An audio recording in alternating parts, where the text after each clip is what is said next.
Ya.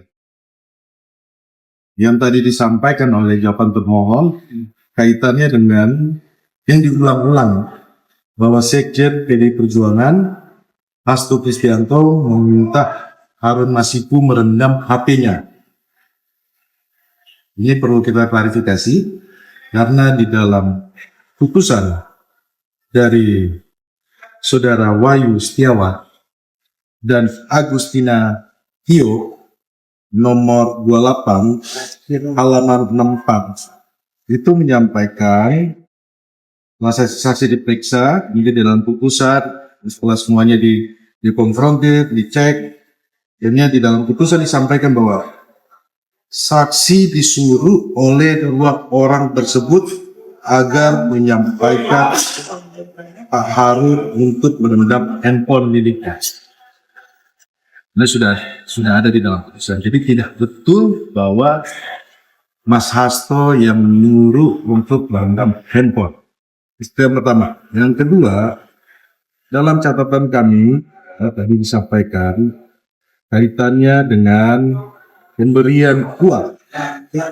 Di dalam putusan yang sudah diuji persidangan secara terbuka, kemudian sudah bisa diakses oleh publik tersebut, bahwa dalam putusan Wahyu Setiawan yang tadi nomor 28 tanggal 24 Agustus 2020 di sini menjelaskan bahwa poin 5 menimbang bahwa dana operasional tahap pertama tersebut berasal dari Harun Masiku yang diterima oleh Saiful Bahri secara bertahap, yakni pada tanggal 16 Desember 2019 sebesar 400 juta rupiah yang dititipkan oleh Harun Masiku kepada Kusnadi untuk diberikan kepada Doni Sri Istiqomah untuk kebutuhan operasional sebesar 100 juta lalu diserahkan kepada Saiful Bahri di Metropol Megaria sejumlah 300 juta rupiah. Selanjutnya terhadap uang sejumlah 200 juta rupiah yang telah ditukarkan dalam bentuk dolar senilai SGD 19.000 dolar rupiah diserahkan kepada terdakwa 2 dan terdakwa 1. Terdakwa 2 adalah Tio, terdakwa 1 adalah Malaysia. Jadi teman-teman ini perlu kita sampaikan karena tadi berulang-ulang bahwa ini sepertinya dengan kami bahwa coba disampaikan bahwa ini uangnya dari Mas Hasto. Ini tidak betul, sudah diuji. Kemudian yang terkait dengan obstruction justice yang menyuruh merendam handphone ada dua bapak tersebut.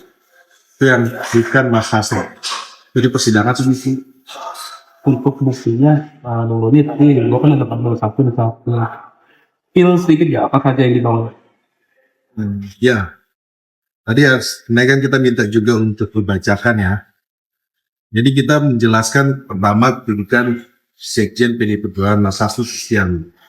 Beliau menjalankan tugas sebagai Sekjen partai yang sesuai dengan undang-undang partai politik berat tugas.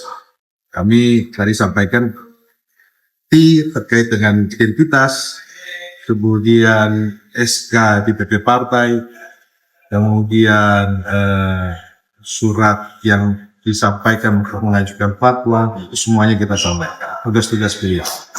Kemudian juga tadi kita sampaikan juga terkait dengan sidak eksaminasi dari para ahli yang sudah menguji terkait dengan putusan pengadilan Wahyu Setiawan, Iyo, kemudian Saiful Bahri.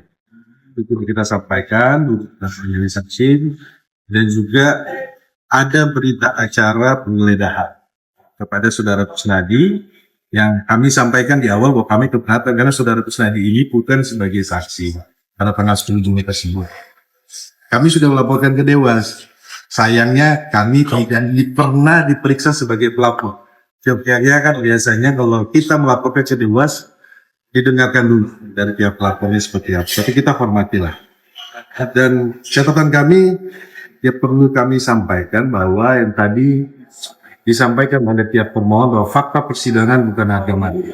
Nah, ini kami sampaikan bahwa kita harus hormat dan hargai setiap usul pengadilan, di mana persidangan yang sebelumnya itu ada pihak dari jasa penuntut umum dan pihak kejaksaan, dan itu semua sudah diuji, ada saksi-saksi, sudah dikonfrontir, ada ahli, kemudian ada saksi. Jadi menurut kami, kalau kita balik tadi sudah disampaikan bahwa kami dalam catatan kami, Mas Hasto itu dipanggil 24 Januari 2020.